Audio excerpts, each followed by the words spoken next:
Welcome back to another Mark Music podcast. It's been a long time, Mark.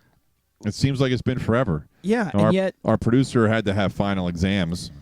These people and their priorities. I mean, it is uncomfortable. I know. It's very uncomfortable between final exams and hockey games and baseball, of all things. Yeah, why don't you get a girlfriend like normal people? Well, he's ignoring us, but that's okay. Which is what he's supposed to do.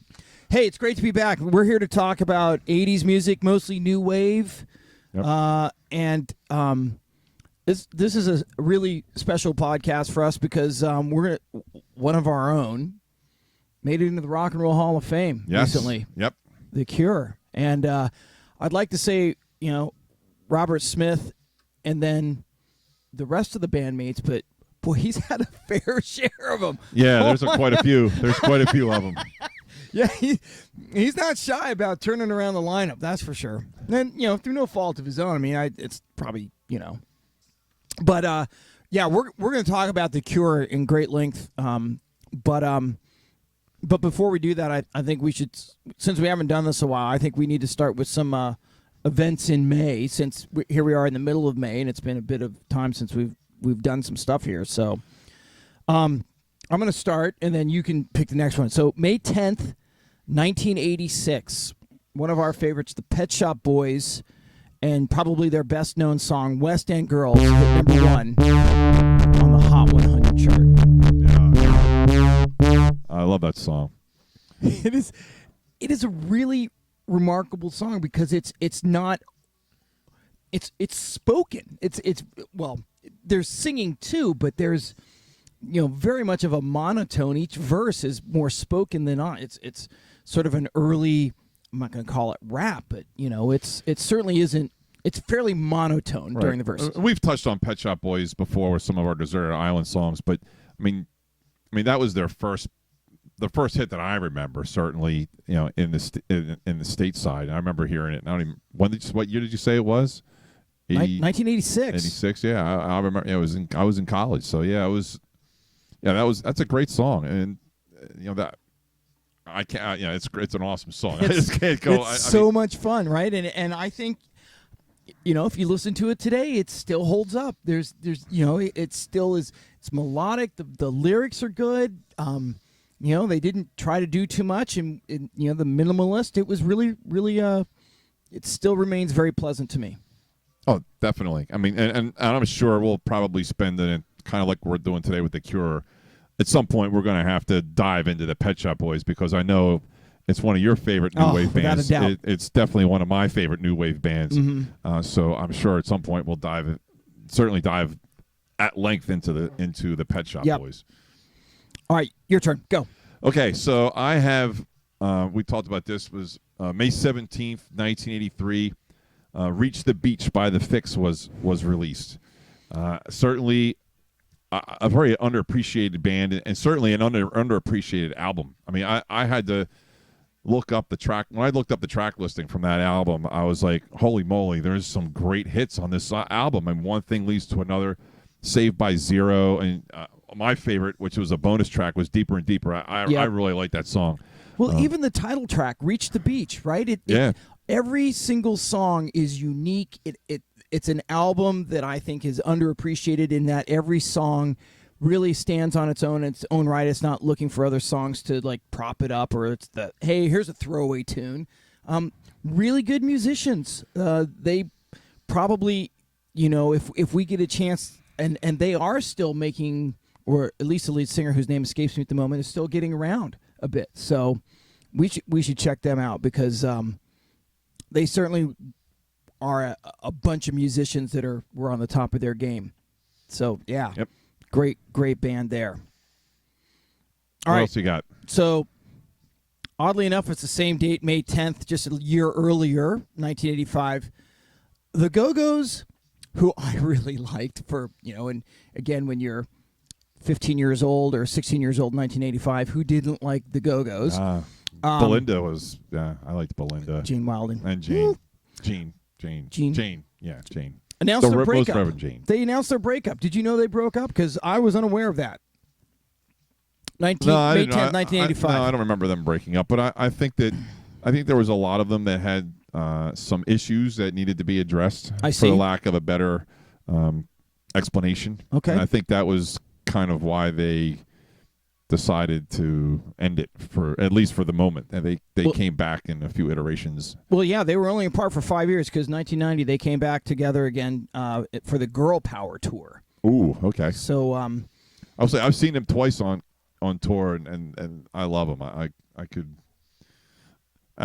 Our girl Jane has a guitar, and last time I saw him, I was sitting right up front. Her guitar strap was pictures of Mr. Spock on it. That's which I thought was kind of comical. live long and prosper. You can get some cool stuff on guitar straps, because I don't know if you noticed I have like pictures on my guitar strap. Okay. I don't know if you ever noticed that or not, but I do. One of these days I'll break that out. There we go. Not tonight. All right, your turn. Go. Okay, I'll go with May 16th, 1980. Freedom of Choice by Devo is released. De-Evolution. De-Evolution, yes. So that album had Ton of Love, It's Not Right, Whip It, which of course was the big hit. That was the roller skating song. That was the roller skating song. When you were going roller skating and it was time to speed skate, Whip It was the go-to song by the DJ. And the other song that got a lot of airplay, and I believe had a video, was "Girl You Want." Oh, sure, yeah. That was another big hit from there. Mm-hmm. So not my favorite Devo album, but it was it's pretty good. I mean, Whip It alone. Probably their most commercially successful. Yeah, I would argue that you're probably right. Just for Whip It alone. Right. We're gonna do one more. Yeah, okay. I actually have two more. So another band that's near and dear to my heart, May 7th, 1982, the first Men at Work album. Dave Caprita, who my roommate and musician is a big fan of, because every time he would jump in my car, he'd have to listen to Men at Work, which I'm being facetious about because it was the opposite.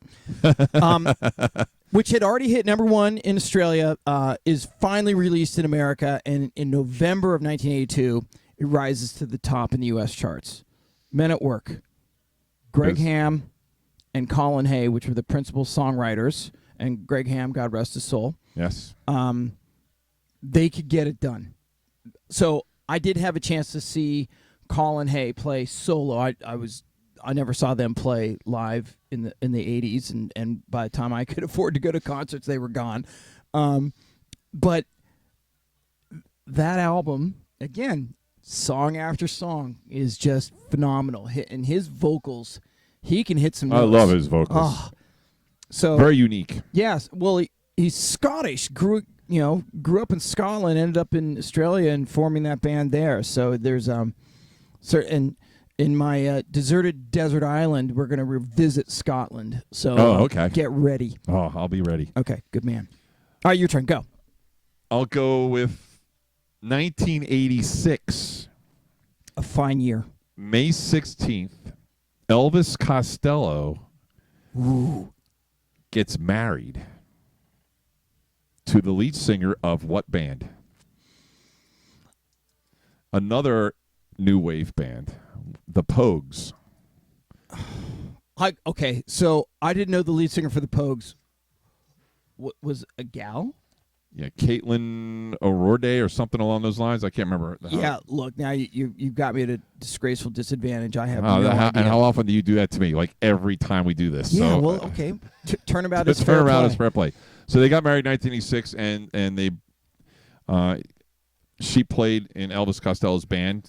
At that point for some time, and then did some more solo work and some Pogues work, and then they ended up splitting up in 2002. But that was their wedding anniversary would be tomorrow. If they were celebrating their marriage still, which they're not. Well, maybe in a blink of an eye. So I've seen Elvis Costello twice.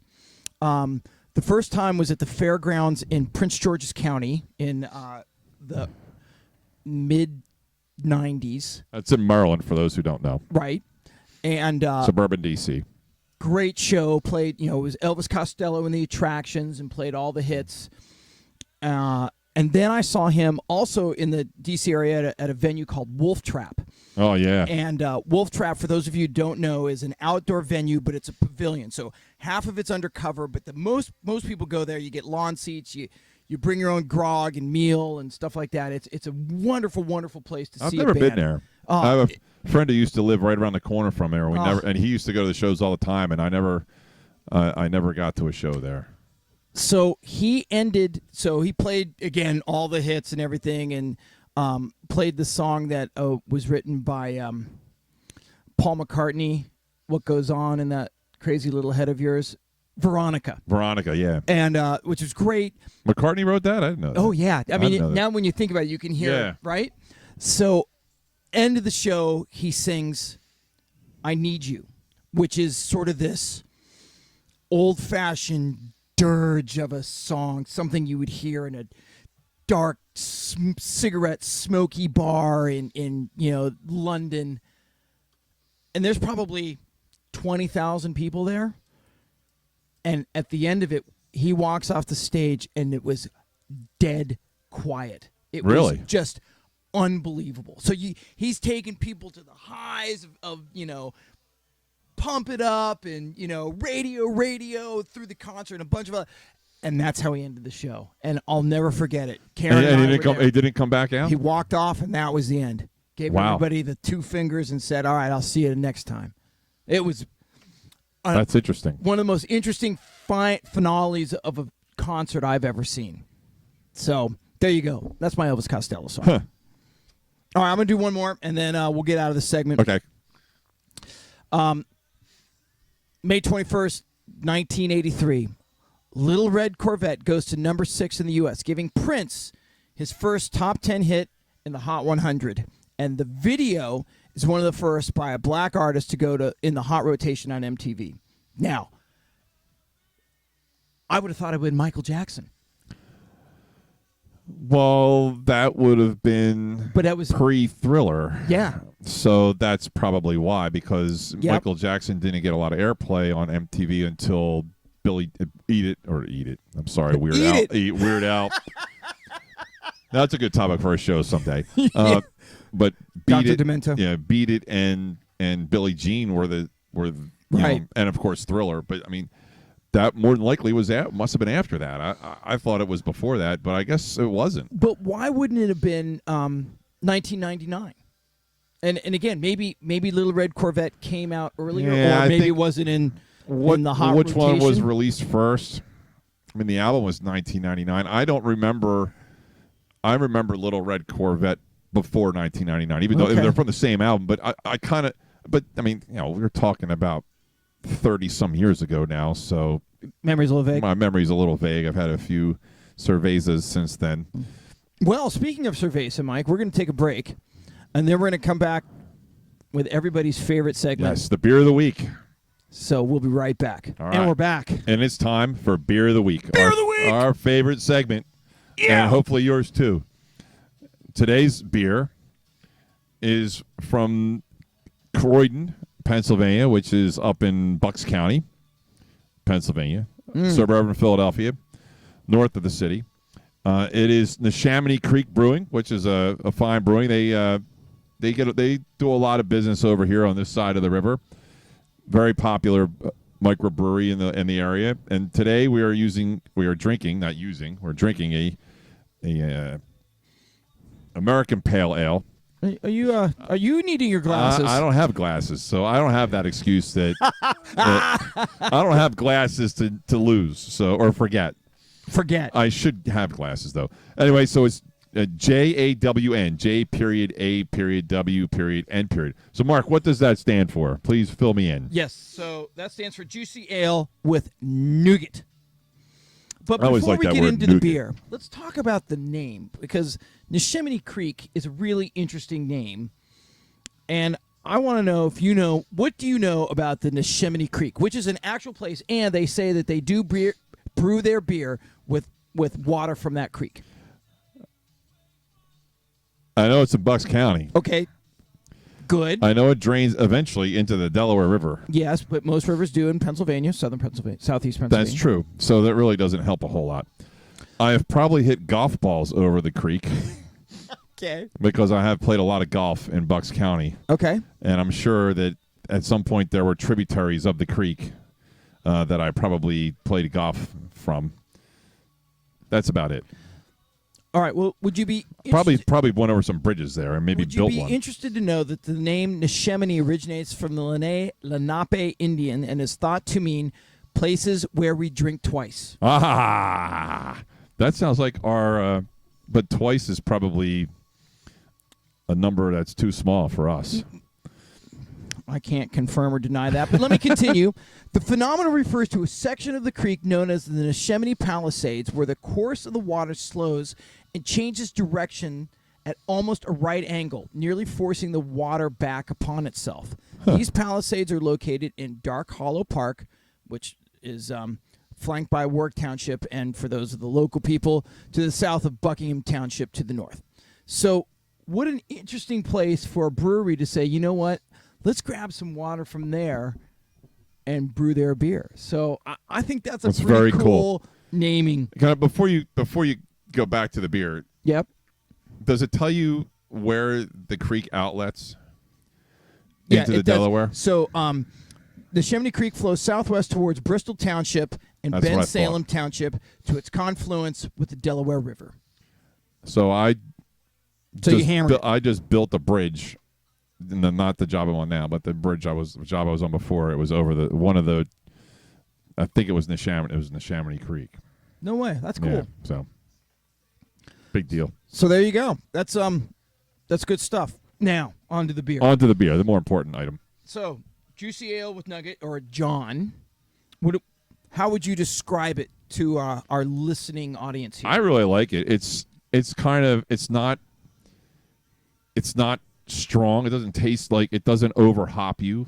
Right. It's actually more bitter than hoppy. Yes, I would agree with that, but not sour bitter. I No, think no. but Right. it's definitely a little bit on the bitter side. I find it very refreshing. I would think it would. I would drink this all summer long. That's exactly the point I was going to make. It is a summer beer. It's a session ale. It feels like it's something you could, have out on the patio or by the pool or, all afternoon listening to your favorite music and just enjoying the weather. Cool label. It's very cool ale. And Neshaminy Creek Brewery, all their labels, they're not in the minimalist category. They No, wanna definitely jam not. as much as they go on this. Yeah, there's all kinds If you of look stuff at this, on there's here. Yeah, go ahead. What do you see on there? Looks like Independence Hall Yep. on there. What's the the dude Liberty eating the Bell. carrot? Yeah, what the heck is that? I don't know. That's pretty cool, though. I don't know what it is, but it's cool. Is it a rabbit? No. No, it's a dude. That's a dude. Yeah. He looks like Pooh Shooter. And what's happening to Independence Hall is getting struck by lightning. So I guess that's a reference to Ben Franklin, I would think. Although sure, because it's a nighttime can, right? So they're suggesting you should probably be enjoying this in the evening. Right, well, because it's J.A.W.N. as opposed to yawn. Yes. So I guess. So What more information can you tell us about the beer, Mark? well, the description that they have online is American Pale Ale, so we've covered that. Is it strong alcohol wise? No, 5.2. So No, so that's yeah, it's probably it's not a lager. It is certainly in the ale category. So here we go. So let me read this from their website. Anyone familiar with our head brewer knows he's got a fondness for the linguistic arts as well. Excuse me. Whether it be his loud, booming Jersey Philly accent cutting across the room or his late-night drunken German, there's no doubting his love for the sound of the spoken word of any native tongue. He's also got a fondness for easy-drinking, hoppy beers. What do you get when you put that together? J.A.W.N. Juicy ale with nugget. This 5.2 ABV American Pale Ale is malty yet crisp. Agree with that. And is loaded with dark citrus as well as tropical and stone fruit flavor and aroma from the gratuitous use of nugget and Zythos hops. So there you go. I think it's very good. So there you that's go. a thumbs up from me. American two-row barley, which is one of my favorites. Do you have a favorite barley? Yeah. So I'm not going to tell you what my favorite barley is, though. oh, like when you eat cream of wheat? Yes, maybe there that's you it. So yeah, Neshaminy Creek. We want to go and visit this brewery too. I think so too. So again, we haven't reviewed a beer that we don't like. No, we haven't. It's we amazing. are consistent. So if you want us to review your beer, which pretty much means we're going to give it a positive review because, if it has a Surgeon General's warning on it, Why we're probably drink going what to you like don't it. like? Exactly. So please feel free to email us, contact us through our Facebook page, through the YouTube page, through our website, all up on the screen now, and we will review your beer, and maybe you can post that on your Facebook page or on your website. So, praise it highly. We will. So we'll be back to talk in depth about Robert Smith and The Cure. We'll be right back. The Cure. The Cure. Yes, we are listening to The Cure as we speak. I've spent a lot of time listening to The Cure in probably the last 6 weeks, anticipating this podcast. And of course, I unlike you, I did not watch the Hall of Fame induction a few weeks ago. Mm-hmm. I did hear about it. I heard it was awesome, as it always is. I don't think that show rarely disappoints. But I mean, okay, so let's briefly address that show. So you had The Cure, who we're going to talk about. You had the Zombies. Yep. You had Def Leppard. Who else? Roxy Music. Phenomenal band. Stevie Nicks. Yeah, we've talked about that already. So, all of whom are, look, I'm not going to sugarcoat this. They're all past their use-by dates, right? It's not like you're going to get their best effort on that, but that's not what it's about. It's about listening to them when they were young and vibrant, and you get to see them play their songs, and you have to enjoy the fact that 30 and 40 years hence, they still love to play their own music, and that's what's exciting about that. Absolutely. I enjoy the Hall of Fame ceremony, the music part of it at least.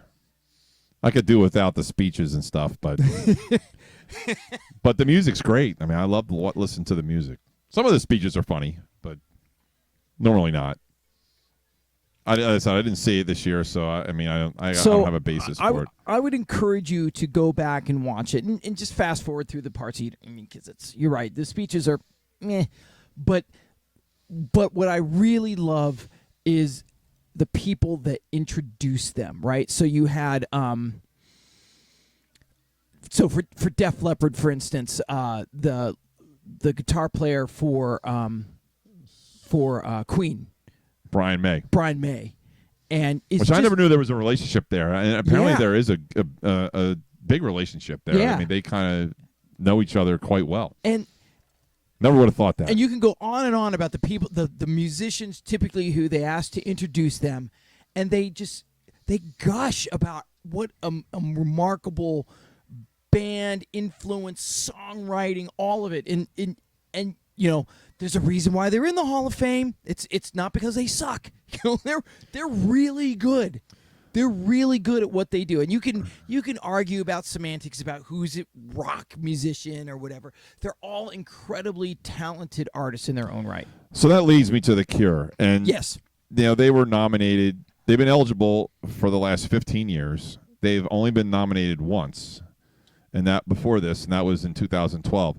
And we're getting back to your point about the people who induct them. Right. Trent Reznor. I mean, for those who don't know who Trent Reznor is, he's the lead singer, correct? I mean, of Nine Inch Nails. Songwriter. Yeah, he's the main guy for 9 Inch Nails, which is a very influential hard rock group, but certainly not in any kind of genre with The Cure. In my opinion, I'm correct me if I'm wrong, but I consider them more of a hard rock act than a new wave act. So I think now you're getting to the essence of The Cure and their legacy, because The Cure, what they say about them, and by any objective measure, you cannot categorize them. I mean, because one album to the next, and the people that come and go in that band, the only constant is the vocals of Rob Smith. And guitar. I mean, he plays guitar, too, Sure. on most of the stuff. Okay, yeah, fair enough. But you can't say they're a pop band. You could say there's elements of pop. There is elements of sort of the Trent Reznor emo, dark, sort of lyrically challenging, but I think, and I try not to use this word very much, on an epic scale. I agree. I mean, to me, they're. And I know I've used this word probably too much on this podcast, and that's the Mount Rushmore of new wave bands, and they have to be on it. I mean, Robert Smith is a very interesting individual in some of his beliefs, right. and certainly his songwriting.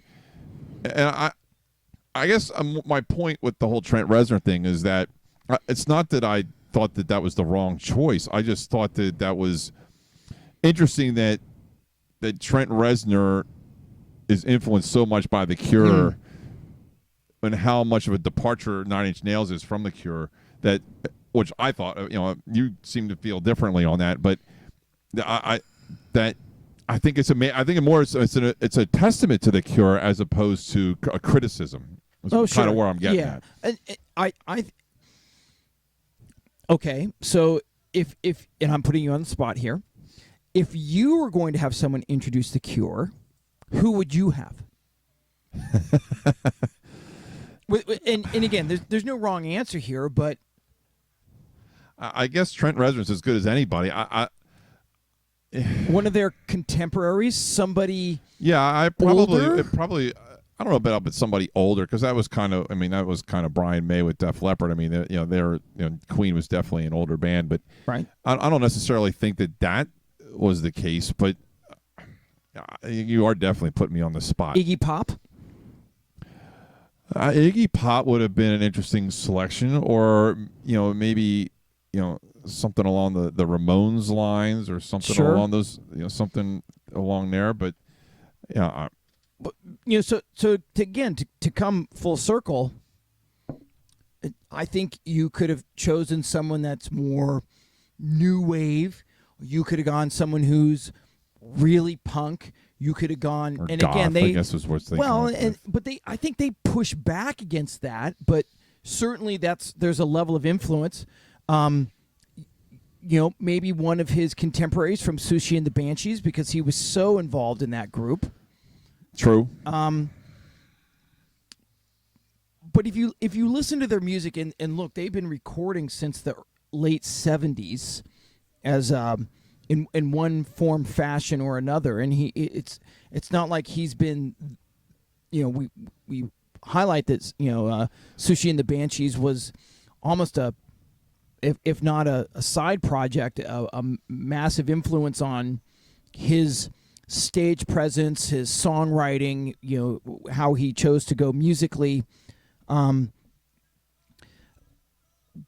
boy, the music just sweeps from so many different elements and angles and so forth. It's interesting to me that they have a lot of popular songs that have gotten a lot of airplay in various formats, and dance formats, to a lesser extent some rock formats. College airplay certainly huge with them, alternative radio stations. But if you get past the stuff that got a lot of airplay, some of the stuff that he wrote was really dark. Oh, yeah. And it was and deep, and which I found interesting. Like he had the talent to do both, to write the dark material, to write the songs that get people up on the dance floor, which he certainly, a lot of the stuff that the song we're listening to certainly,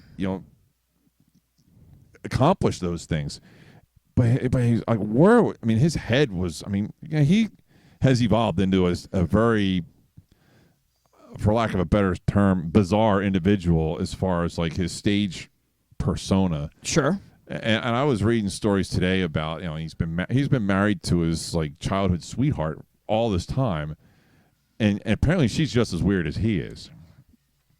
He would bring friends home, for whatever reason, and not know who was going to answer the door, when he when he would go in, that she'd be dressed in crazy outfits and do like weird stuff. Wonderful. So I mean, but that's nothing to do with the music, obviously.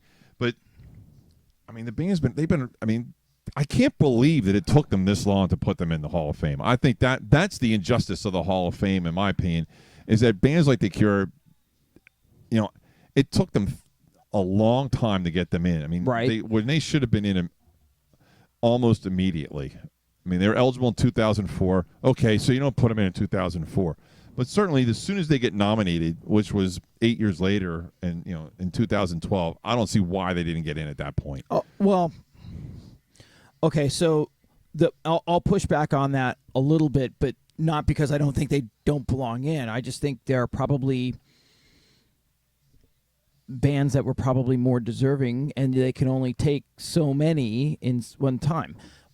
However, there should have been more advocacy for this group because of how influential they are across 30 years of music. And to the point that you rightly make, they can go really dark. And I mean, if you've ever taken a deep dive into their stuff, it's like sometimes you got to go, I got to get out into the sun because this is uncomfortable for me. And one of my favorite songs is by them is Fascination Street, and to me that's a dark song. Oh yeah, yeah. And I really really like that song, but it's dark. Yeah, I mean when it comes to The Cure, for me personally, I definitely more gravitate to the upbeat. Me too. Don't get me stuff. wrong. Hot, and Just Like Heaven, Love Cats. Forest, which I think is great, although that's song. Probably on the darker side. Agreed. Why Can't I Be You? I love that song. Yep. I mean, Friday I'm in Love. I thought Friday I'm in Love was probably like, that to me was a little cheese in my opinion. It was a good song. But again, it served its purpose. Think about when it was written in the time that it was written. It's probably, that's as upbeat as they're going to get relative to. And again, I'm not talking about tempo wise. I'm talking more about lyrically. And even then, if you look at the lyrics, it's kind of like, oh. True.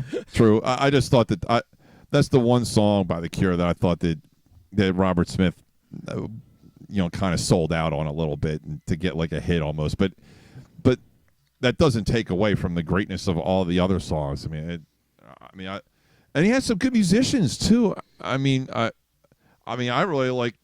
I like the guy who started out as the drummer and became the keyboardist. What's Lowell Turnhurst or something like that.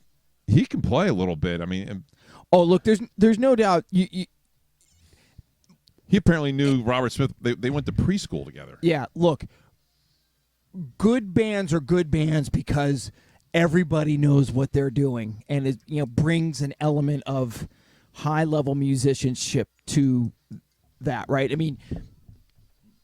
You look at the one-armed drummer from Def Leppard, and he's really, really good with one arm. And so when you look at the musicians he's always had around them, Robert Smith is the constant, but people are coming and going all the time from The Cure, and they always bring a really high competency there. Favorite Cure album? Oh. So I got into The Cure late. I was As not. did I. So I liked the singles was how I was introduced to them, and then found out that there are 3 versions of that.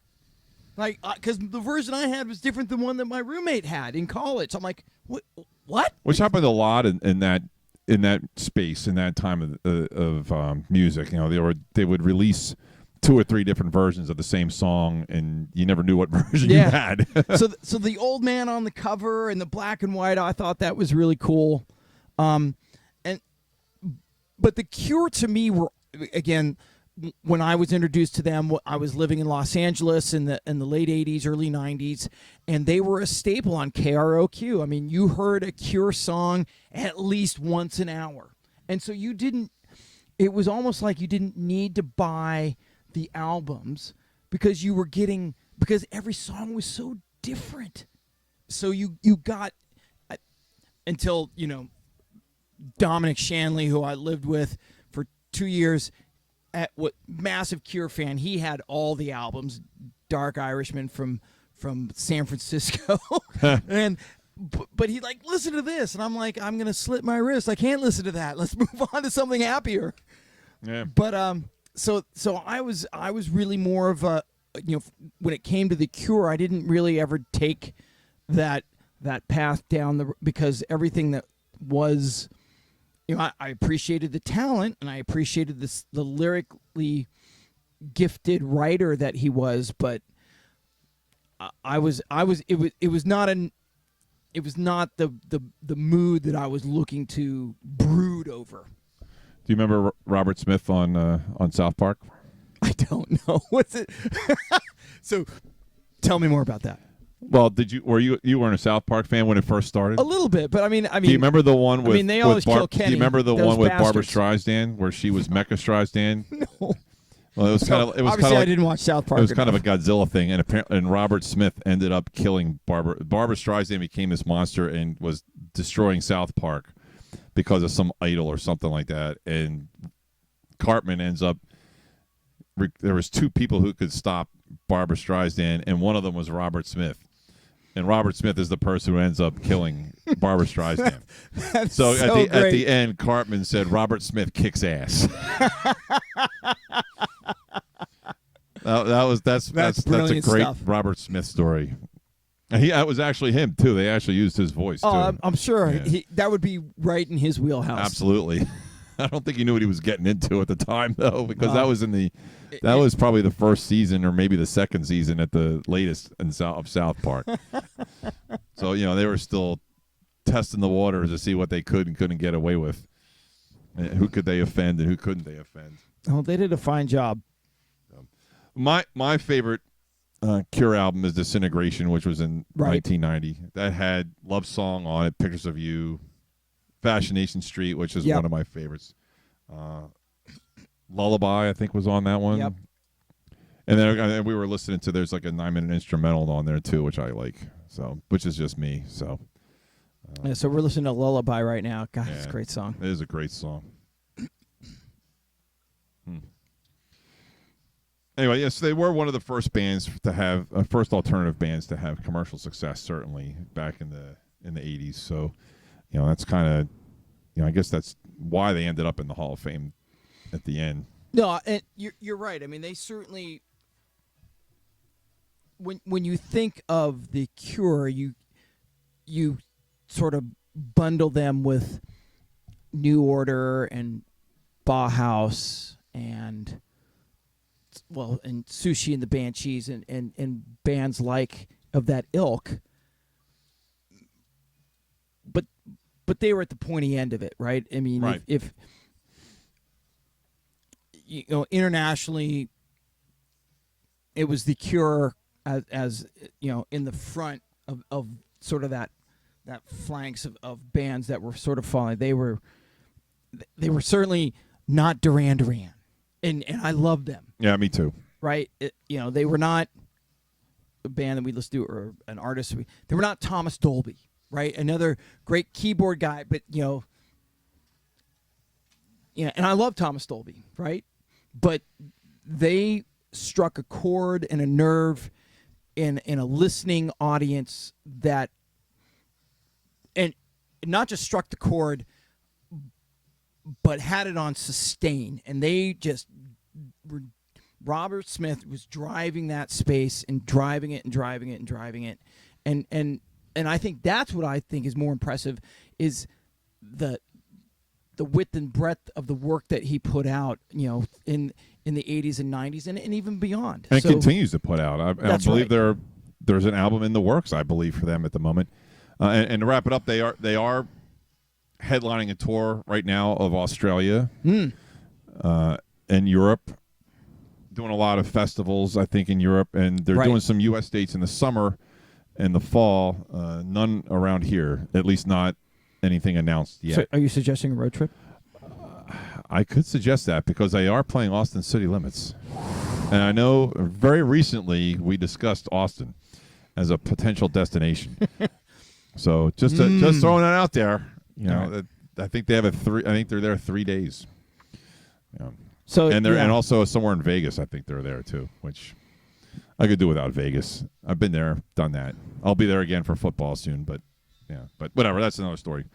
So, anything you want to add to the Cure before we take a break and then go for the deserted island? Keep listening to them. Whatever level of Cure you want. If you want the topical stuff, or you want to get into the dark brooding levels, don't go too far. We want you back, but right, because you could end up going down a path. It is.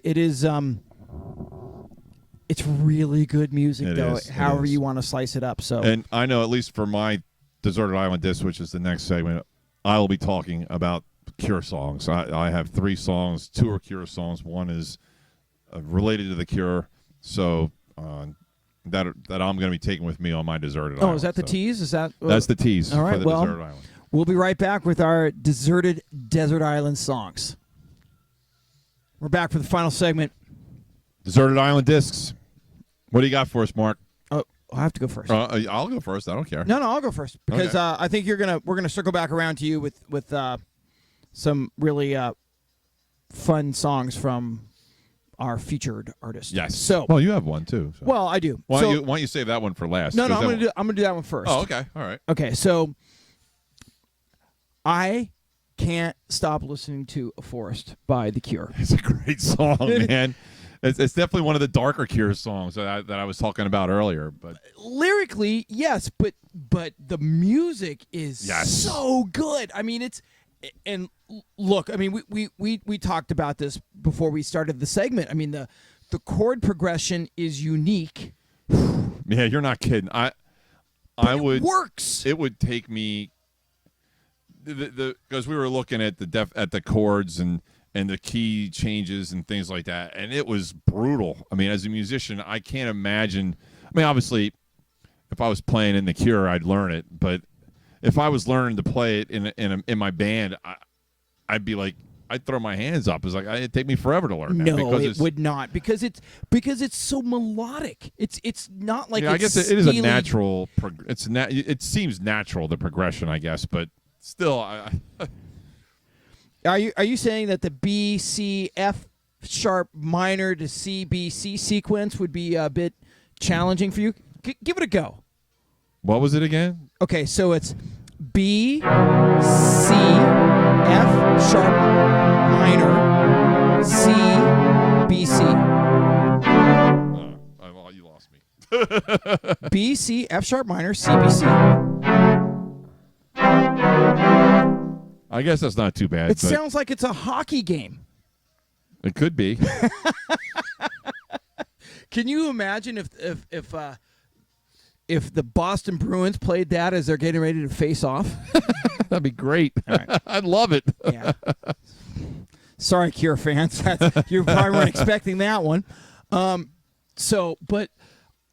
So you're thinking about the chord progression from the keyboard and the guitar, and I'm thinking about the bass lick and how like the tempo that they put in place, because the drum line is just, he's in the pocket, he's doing his thing, but the bass line as he flexes from one note to the next, I just, it never gets old to me. I love their bass work. I love the bass work of the Cure. Yeah. And that's one of their strong points.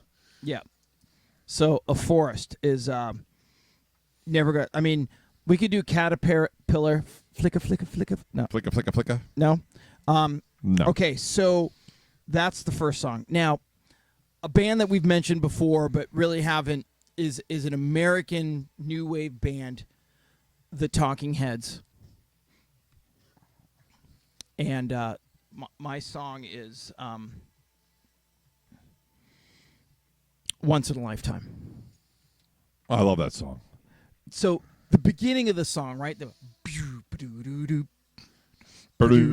it's another great bass line. Not something you'd expect. No, and definitely not. I don't consider it like the end all be all of bass lines, but it's very like once that song starts, you know exactly what you're going to get. Exactly what you're going to get, and you know exactly what song it is because of the bass line. It's a catchy bass line, and I love the video. We talked about the Oh, video before God, we it's started. brilliant. The video is one of the first MTV videos I remember seeing, and it was just strange. I mean, falling over himself, tripping over himself in the whole big time. exercise suit, Yes, and you don't see any of the other musicians, or if you do, they're way in the background. We could talk a lot about the Dave Talking Byrne, Heads, right? and I mean, David Byrne. what an interesting guy. And I'm sure we will. I mean, at some point we'll talk about that and the whole morphing into the Tom Tom Club and things like that. But that song. That's my favorite Talking Heads song. Also, I mean, it is the best Talking Heads song in my opinion. I was never a big fan of when they went to burning down the house. I mean, it's a good song. It's not sure, but to me, it pales in comparison to Once in a Lifetime. I mean, I actually had when we were going to talk about the Talking Heads, episodes ago, and we ended up changing our minds and going a different direction. Right. I had this song as one of my focal points of talking about this band, and it's just a great song. I mean, the dun dun dun dun dun dun, and we're listening to it now, and it's just like all those memories of that video come back, and I would have loved. Same as it ever was. Did you ever see them live? Same as it ever was. Yes, almost like a Devo-ish type of act. Yeah, at the time. Look, they're eclectic. They fit right in our glide path of like, how can you not enjoy what they're doing? Again, great musicians. He's a wacko. Okay, let's not put too fine a point on it. Certainly back then he was. I think he kind of got a little more normal, like as the time wore on. With you don't think so? No, but that doesn't take away from any of his genius and the wonderful music that he was putting out. Now, did you get to see them live? I never did. No, I would have loved to. I never did either. I mean, So this is purely conjecture on my part. They're a New York band, right? They're New York based. I believe so. I always got the impression, someone's going to correct me if I'm wrong here, they didn't really leave that area very much. I don't know that they did too many. Maybe with Little Creatures they got out there a bit more, but at that point I had moved on. So right, it would have been cool to see them though at that point in time, because I mean to me they were just such a bizarre band in a good way, bizarre in a good way. That I mean that was at the time that was what I was into. I was into crazy videos and odd music like Devo and the Talking Heads. I mean, I really liked that music in that space. And I was at the time I was too young to, I wasn't allowed to go to concerts. I mean, 1984 was when I first started going to concerts, and I was 17. Mm-hmm. So, back when.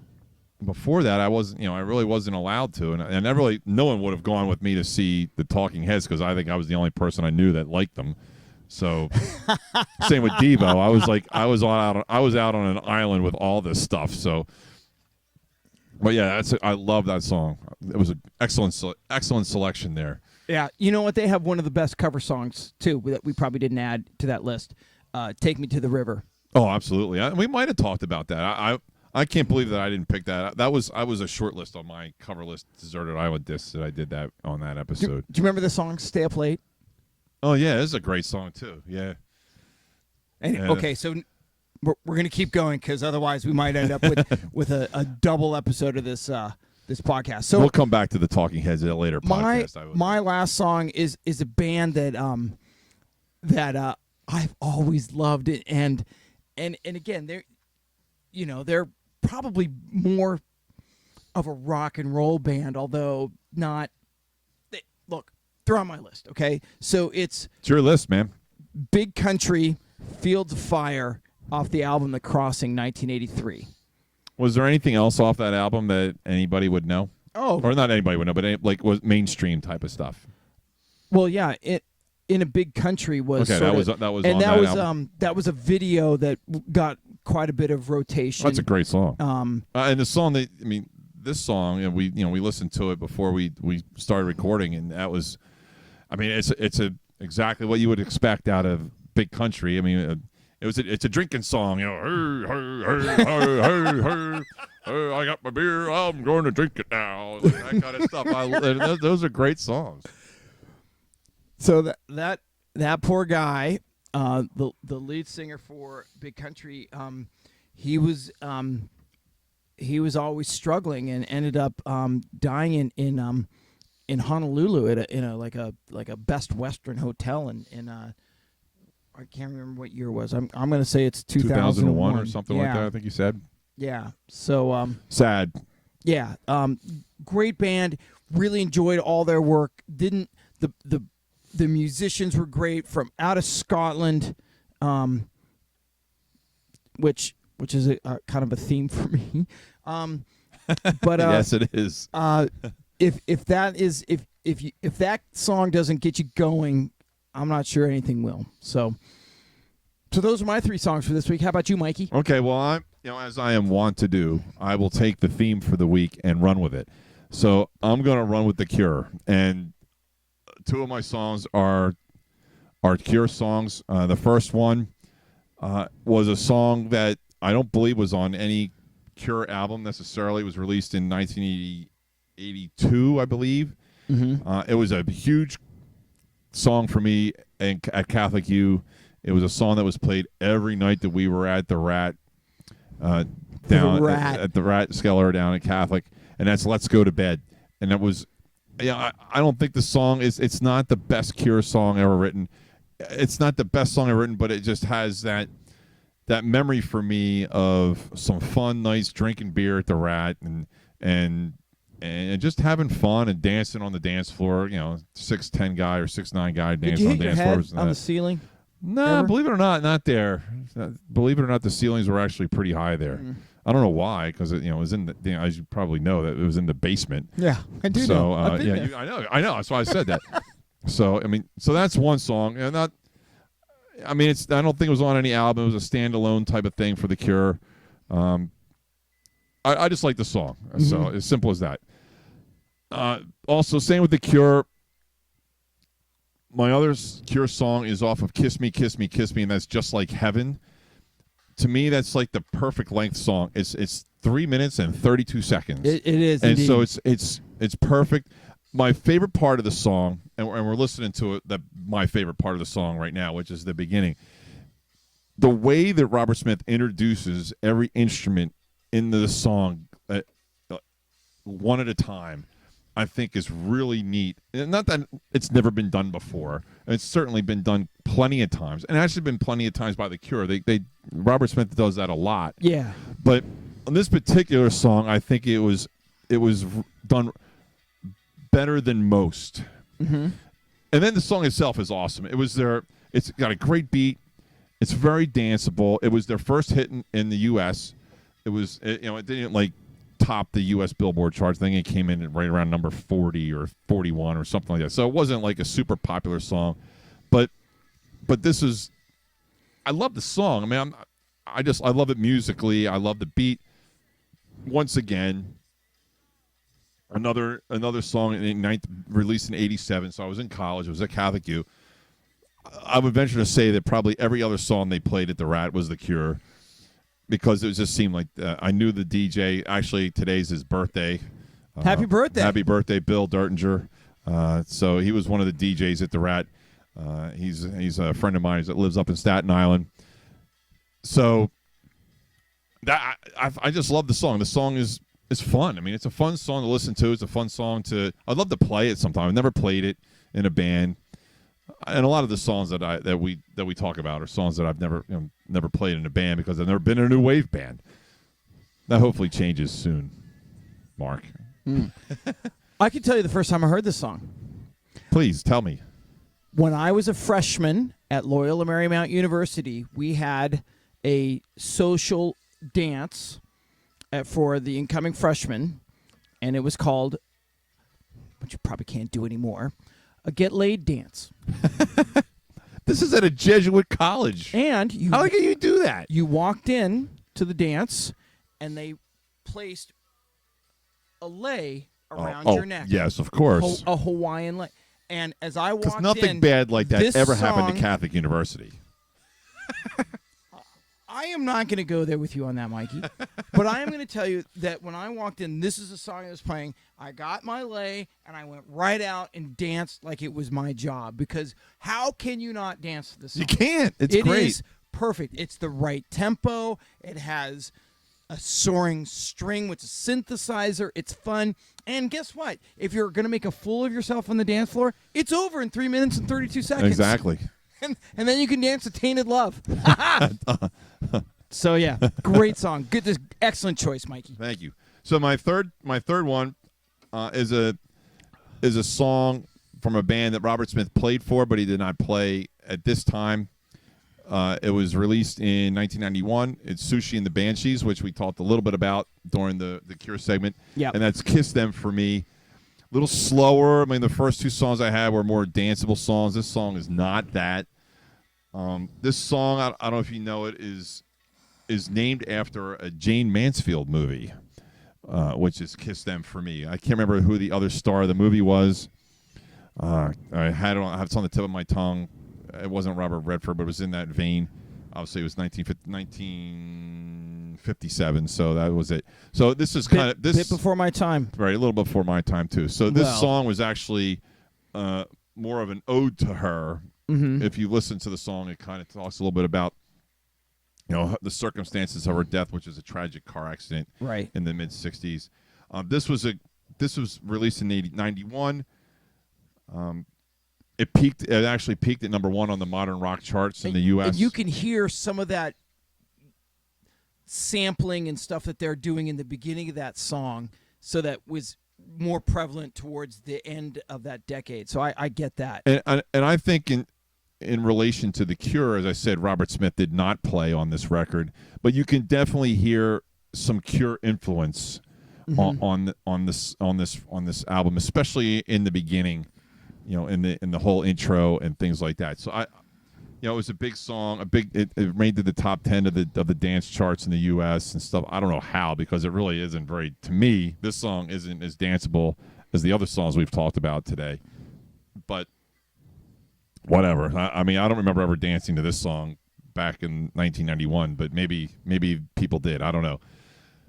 But I mean, I feel a lot of Cure influence to this song, so that's why I picked it. I mean, it's a song I've always liked. I'm not a big Sushi and the Banshees fan. However, I do like this song. This is probably my favorite song that they ever did. Not that I'm well-versed in them, but this song definitely is a song that, when I hear it, I was like, oh, yeah. I remember listening to this song not too long ago. I remember when I was doing my research for this, for today, I was looking up Robert Smith, and I saw that he played for Sushi and the Banshees. I'm like, I was like, man, what Sushi and the Banshees songs do I know? And so I looked them up, and then this song came. I was like, oh, this is a great song. This is one of my favorite songs. And, a lot of songs that we talk about, I don't know who sings them, just because my knowledge is far and away not like yours. And you do blow me away in a lot of this stuff. But anyway, so once I found out who that was, it's like I have to include that into my Deserted Island disc. So that's kind of. Do you remember the band Jesus Jones? I remember the name of the band. I don't remember much about them. They did that song Right Here, Right Now. Okay, yeah. And, again, 1991, same time. Same time and frame, you can, again, so Robert Smith's influence is quite vast. And he has, so if you hear that song Right Here, Right Now, you hear a lot of the similar influences in that song too, but he played with Sushi and the Banshees. How is he not going to leave his influence on? Exactly, and that's kind of where I was getting with this song. So. No, it's a wonderful song. Yes. So that's all we got. You have any last words, Mark, before we? Andrew, you have anything you want to add? Panda Man? Nope, apparently not. He just stares at us. One of these days, we'll get him on camera and have. He's him really good at what he does. We wouldn't be able to do this without Andrew. Certainly not. So tip of the cap to our man over there on the couch. So if you want to get in touch with us, contact us through Facebook, through we have a YouTube channel, we have a website, We have our email. It's all coming up on the screen. Hopefully, Andrew puts it on the screen when he renders this. Other than that, that's it for me. What do you any final words, Mark? No, keep listening. We really enjoy this. Yep. And we'll be back hopefully soon. All right. So that's Mike and Mark music. And we'll see you next time. See you later.